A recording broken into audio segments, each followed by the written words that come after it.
오늘 성금요일 굿프라이데이 오신 여러분들 진심으로 환영하고 축복합니다. 십자가의 그 보혈의 능력을 다시 한번 경험하고 또한 십자가 앞에서 결단하는 거룩한 시간이 되기를 바랍니다. 오늘 주님께서 주신 말씀은 마가복음 15장 33절부터 39절까지 다 함께 일어나셔서 우리 저 한 절, 여러분 한 절 교독하겠습니다. 마가복음 15장 33절 39절 말씀입니다.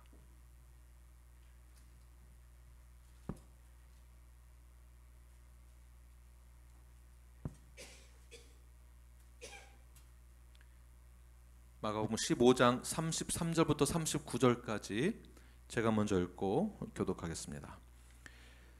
제6시가 되매 온 땅에 어두움이 임하여 제9시까지 계속하더니 제9시에 예수께서 크게 소리지시되 엘리 엘리 라마 사박다니 하시니 이를 번역하면 나의 하나님 나의 하나님 어찌하여 나를 버리셨나이까 하는 뜻이라. 곁에 섰던 자 중 어떤 이들이 듣고 이르되 보라 엘리야를 부른다 하고 한 사람이 달려가서 해면에 신 포도주를 적시어 갈대에 끼어 마시게 하고 이르되 가만두라 엘리야가 와서 그를 내려주나 보자 하더라. 예수께서 큰 소리를 지르시고 숨지시니라.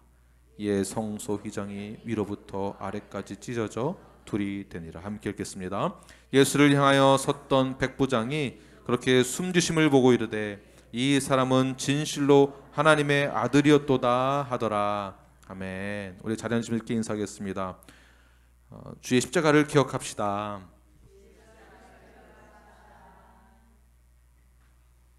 오늘 시간 십자가를 기억하시며 주 앞에 나아가시는 거룩한 시간이 되길 바랍니다. 오늘은 성금요일, 예수님 십자가에 달려 돌아가신 날입니다. 예수님의 죽음은 슬픈 사건 중에 하나입니다. 그러나 그 슬픔이 우리에게는 아픔이고 슬픔이 되는 것이 아니라 오히려 새로운 변화의 시작, 기쁜 날이 되는 것입니다. 굿 프라이데이가 왜 굿 프라이데이겠습니까? 초상집 같은 분위기가 되어서는 안 됩니다. 예수님의 죽음은 우리에게는 기쁨인 것입니다. 그러나 그 당시 십자가는 살인자들을 처형하는 도구로 사용한 가장 극악한 그러한 처형 제도였습니다. 가장 저주스러운 의미로 사용됐던 것이 바로 십자가형입니다. 얼마나 고통스러웠는지 로마 시민권인자들에게는 그 십자가형을 치르지 않게 하였습니다. 그러나 어떤 죄도 없으신 예수님은 우리의 모든 죄들을 대신하여서 가장 잔인하고 고통스러운 그 죄인의 십자가에서 죽으셔야만 했습니다. 오늘 본문 말씀 다시 한번 보시고요. 33절 말씀을 우리 함께 읽겠습니다. 시작. 제6시가 되매 온 땅이 어둠에 임하여 제9시까지 계속하더니 제6시는 오늘날 오후 12시가 되고요. 12시부터 3시까지 약 3시간 동안 십자가에서 고난을 당하셨습니다. 가장 정오 시간에 빛나는 시간이죠. 해가 정 가운데 있는 가장 빛나는 그 시간대에 어떻게 됐습니까? 온 땅에 어두움이 임하게 되었다. 예수님은 처음 이 땅에 오실 때에 빛으로 오셨습니다. 생명으로 오셨습니다. 그 빛은 어두운 이 땅을 밝게 비춰주는 생명의 빛입니다. 그 생명이 십자가에서 죽게 되어지자 어두움이 임하게 되었습니다. 사실 빛은 흑암 속에서 방황하는 사람들의 길을 열어주는 것이죠. 주님이 오시기 전까지는 사람들은 죄악 속에서 방황하고 어둠 속에서 헤매었습니다. 그리고 무엇이 옳고 그른지 그 죄를 분별하지 못했습니다. 왜냐하면 그들은 무지했기 때문에 그렇습니다. 그러나 생명의 빛이 닿는 곳마다 능력이 임하게 되는 것입니다. 상한 심령이 치유가 되고 죄악의 쓴뿌리들이 뽑히며 사망 권세가 무릎을 꿇게 됩니다. 이것이 생명의 빛이 임하는 곳에 능력이 선포되어지는 것입니다. 그 자리가 하나님의 나라가 되는 것입니다. 그런데 그 생명의 빛 되신 예수님께서 나의 죄를 대신하여서 십자가에서 매달리게 되었습니다. 나의 죄 때문에 온 땅에 어두움이 임하게 되었습니다. 만약 예수님이 나의 인생의 빛이 아니라고, 예수님은 나의 구주가 아니라고 생각한다면, 그렇게 믿는다면 이 십자가 사건은 나와 아무런 관계가 없습니다. 아무런 의미도 없는 것입니다. 그러나 우리 모두는 예수님이 나의 인생의 빛 되신 것을 믿는 뉴라이프 성도이기 때문에 예수님이 없는 세상이다라는 것은 우리에겐 어둠이며 절망이 되는 것입니다. 예수님이 없는 세상은 마치 지옥과도 같은 것입니다. 죄가 그만큼 절망과 고통에 결말을 주는 것이기 때문에 죄로 인하여 세상에 어두움이 임하게 됩니다. 또는 그 어둠은 하나님의 심판을 상징하기도 합니다. 심판에 반드시 임하게 될 것이라는 것을 암시해주고 있습니다. 나의 죄를 대신하여 죽어가는 예수님이 죄로 인해 하나님과 잠깐 단절되는 것을 예수님도 경험하게 되는데요. 바로 죄의 문제 때문에 그렇습니다. 34절 말씀을 함께 읽겠습니다. 시작. 제9시에 예수께서 크게 소리 지르시되 엘리 엘리 라마 사박다니 하시니 이를 번역하면 나의 하나님 어찌하여 나를 버리셨나이까 하는 뜻이라. 엘리 엘리 라마 사박다니, 나의 하나님, 엘리가 나의 하나님이라는 뜻이죠. 나의 하나님 어찌하여 나를 버리셨나이까. 사실 하나님이 버리신 것은 아니죠. 나의 죄를 대신해서 죽으신 그 죄의 문제는 하나님과의 단절을 상징하고 있는 것입니다. 예수님의 이러한 절규는 예수님이 죄를 지었기 때문에 그런 것이 아니라 우리의 죄를 대신하여서 지셨기 때문에 하나님과의 잠깐의 그 단절을 경험하게 되는 것이죠. 어찌하여 나를 버리시나이까. 인류가 범한 죄로 인하여서 하나님과 단절되는 고통을 예수님께서 실제로 겪고 계시는 것입니다. 다른 표현으로는 죄로 인한 하나님과의 그 단절을 겪음으로써 그 단절이 우리 인생의 큰 고통이 되는 것이며 좌절이며 빛이 없는 어두운 인생이다라는 것을 우리는 경험하게 되는 것이죠. 하나님과의 잠깐의 그 단절. 이러한 단절은, 죄로 인한 이러한 단절은 교회 안에서는 치리와 징계로 나타나게 됩니다. 엘렐리 라마사박다니, 예수님의 이 고백, 이 절규는 어찌하여 나를 버리시나이까 라고 말씀하셨지만, 그러나 하나님은 결코 우리를 영원히 버리시거나 영원히 우리를 떠나시는 분이 아니십니다.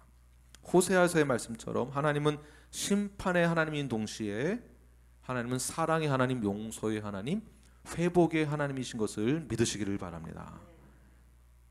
하나님께서도 나의 죄로 인하여서 하나님과의 그 단절과 심판으로 내가 너를 끝내겠다라는 것이 목적이 아닙니다.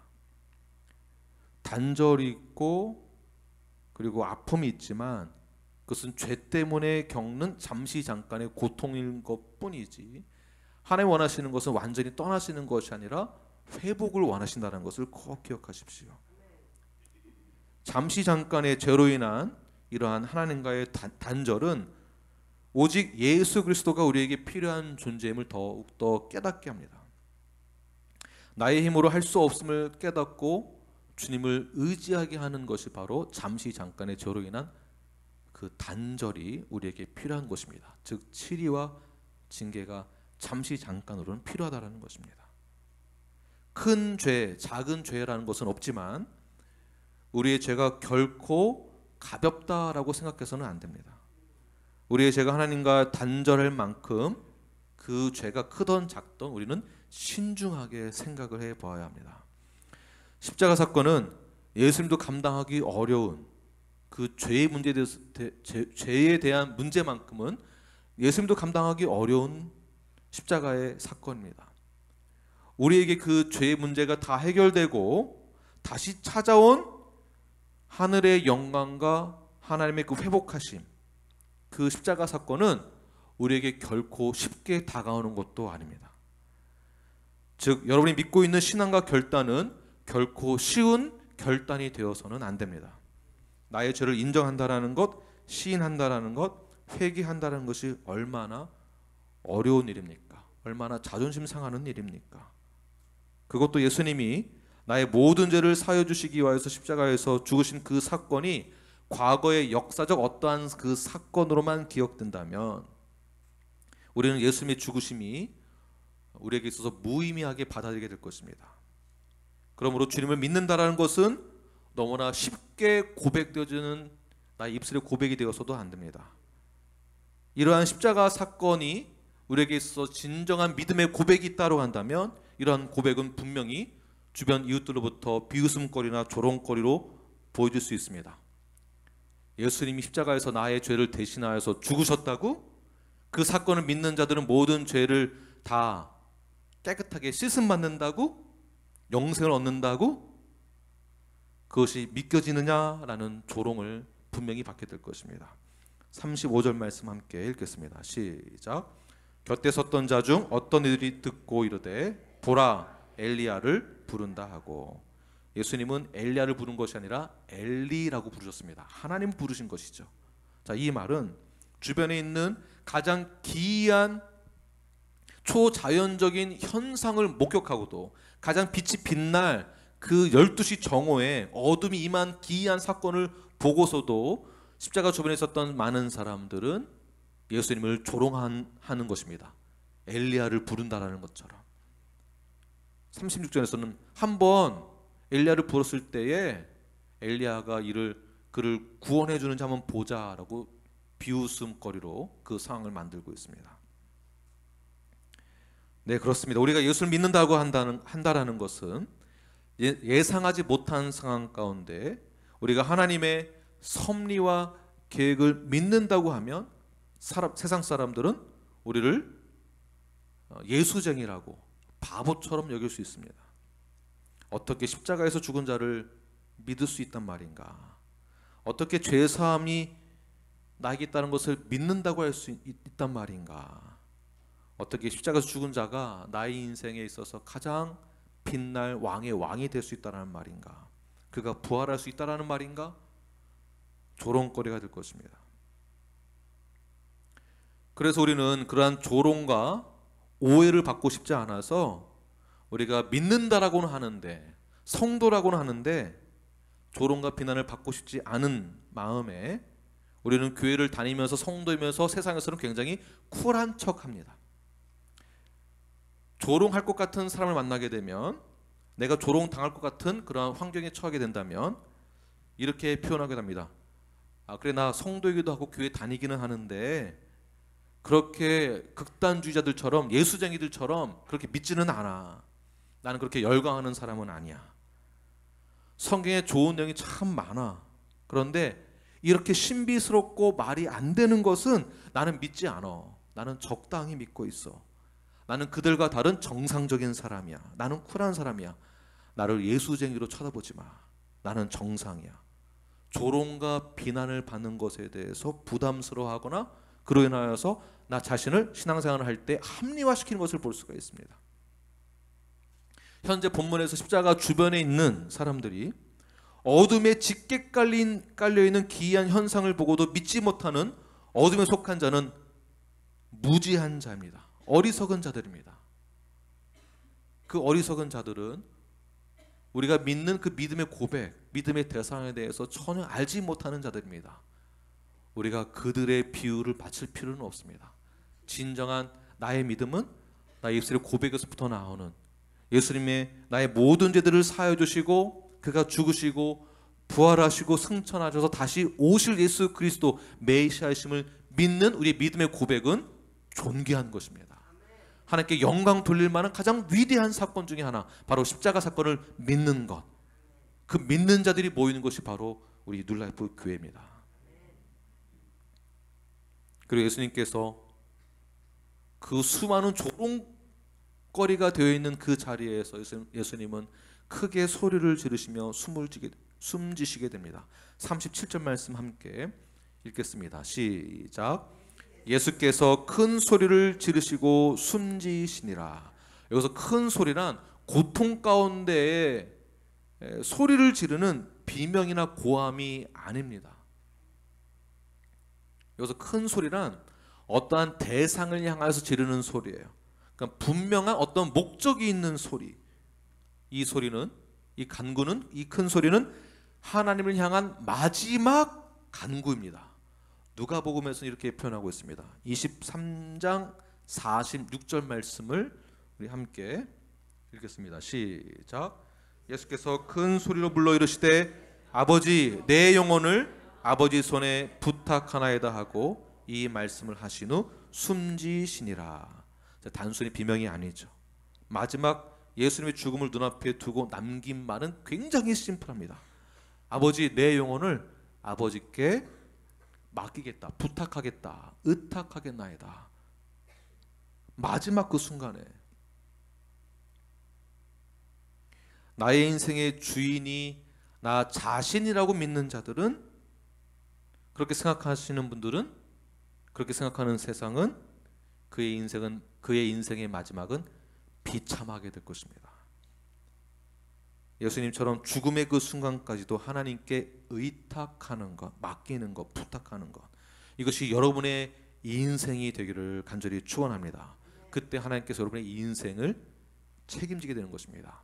조롱 가운데 있을 때, 비난을 받고 있는 가운데, 어려운 상황 가운데 모든 것을 하나님께 맡기는 거예요. 나의 인생을 전부 다. 사업으로, 경제적인 어려움으로, 건강의 위기로, 수많은 스트레스로, 나의 실력으로 나의 힘을 해결할 수 없는 상황 가운데 처했을 때 여러분 어떻게 하시겠습니까? 조롱을 받을 때, 나의 힘을 할 수 없을 때 그럼 어떻게 하시겠습니까? 방법은 다른 거 없습니다. 아버지께 맡기는 것입니다. 그때 하나님께서 여러분의 인생을 책임져 주실 것입니다. 모든 것을 맡기는 순간 하나님은 우리에게 평화와 안식을 주시죠. 하늘의 평화를 우리에게 내려주십니다. 그리고 그때 우리에게 담대함이 찾아오게 되고요, 그때 죽음 너머에 예수님께서 하늘의 영광을 보았던 것처럼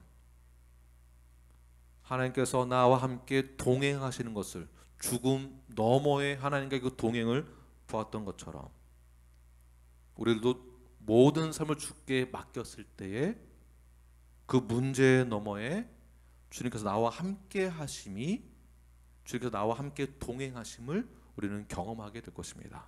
그때 진정한 평화와 안식이 있는 것입니다. 그 사건을 주변에 있었던 백부장이 목격하게 됩니다. 다른 사람이 십자가에서 죽었던 그 사건과 유별리 달랐기 때문에 그렇습니다. 39절 말씀을 함께 읽겠습니다. 시작. 예수를 향하여 섰던 백부장이 그렇게 숨지심을 보고 이르되 이 사람은 진실로 하나님의 아들이었도다 하더라. 아멘. 백부장이죠. 전쟁에서 수많은 사람이 죽는 것을 본 사람이고요, 수많은 사람이 십자가에서 죽는 사건을 본 사람이에요. 누가복음에서는 방금 전까지만 하더라도 예수님의 옷을 가지고 제비를 뽑았던, 장난쳤던 사람 중에 한 사람입니다. 그러던 그가 이렇게 말하죠. 이 사람은 진실로 하나님의 아들이다. 누가복음에서는 그 된 일을 보고 백부장이 하나님께 영광을 돌렸다라고 말씀하고 있습니다. 왜냐하면 십자가에서 이렇게 죽음을 맞이하는 사람을 처음 봤기 때문에 그렇습니다. 보통 죄인들이 십자가 죽을 때 어떻게 죽겠습니까? 너무나 고통스러워서 소리를 지르거나 분노하거나 오히려 십자가형을 치르게 하는 백부장을 향하여서 욕을 하거나 기절을 하거나 또는 남 탓했을 것입니다. 나는 죄가 없다고 했을 것입니다. 그러나 백부장은 예수님의 거룩하심을 그 자리에서 부각합니다. 모든 것을 하나님께 맡기며 그 죽음을 받아들이는 것, 마치 십자가의 죽음을 사명으로 받아들이듯이 온 인류의 모든 죄들을 내가 십자가를 침으로 다 사하여 주겠다라는 그 사명이 그에게 있음을 발견하게 된 것이죠. 그때 예수님이 전능하신 하나님의 아들이심을 보게 되었습니다. 왜냐하면 하나님의 아들이신 예수 그리스도의 거룩하심이, 존귀하심이 그를 압도했기 때문에 그렇습니다. 여러분의 믿음과 신앙생활은 이 세상을 압도할 만한 능력이 있다는 것을 꼭 믿으시길 바랍니다. 이 세상을 압도할 수 있는 진실됨, 이 세상을 압도할 수 있는 그러한 영적인 능력이 자, 여러분에게 모두 다 주어졌습니다. 이것이 바로 십자가의 능력입니다. 그러므로 오늘 성금요일 굿 프라이데이는 예수님이 십자가에서 달려 죽으실 때 얼마나 아팠을까라는 것에 대한 감정을 호소하는 것이 아닙니다. 성금요일에는 십자가를 기억하는 것입니다. 그 십자가가 나에게 어떠한 십자가가 되는 것인가? 그 십자가는 극악의 극심한 고통의 저주의 십자가가 아니라 그 십자가가 하나님의 놀라운 섭리와 계획에 의하여서 구원 계획에 의하여서 예수 그리스도 직접 순종하심으로 그 십자가는 사랑의 십자가로 바뀌어졌습니다. 헌신의 십자가로 바뀌어졌습니다. 순종의 십자가로 바뀌어졌습니다. 그 십자가의 흔적이 바로 저와 여러분에게도 주어졌습니다. 그때 백부장은 회개하며 가슴을 치며 자신의 죄를 깨닫고 나에게도 십자가의 흔적이 있는가라고 생각을 했을 것입니다. 그리고 하나님께 영광을 돌렸을 것입니다. 백부장이 진실로 예수를 만났고 십자가를 경험했기 때문에 그 십자가를 통하여서 그는 순종을 경험하고 헌신을 경험하게 됩니다. 희생을 결단하고 헌신을 결단하게 됩니다. 이것이 예수님이 우리에게 보여준 사명이며 백부장도 동일한 사명을 갖게 되었습니다. 오늘 십자가 이 사건은 단순한 사건이 아닙니다. 우리에게 찾아온 이 십자가는 다시 빛으로 다가온 사건입니다. 저 여러분 모두가 빛이 된 이 사건 가운데에 빛으로서 십자가에서 예수님께서 죽으셨던 것처럼 사명을 다하셨던 것처럼 마지막 때까지 영혼 구원을 위하여서 하나님의 나라를 위해서 그 사명을 잘 감당해내시는 저와 여러분이 되길 간절히 축원합니다. 기도하시겠습니다.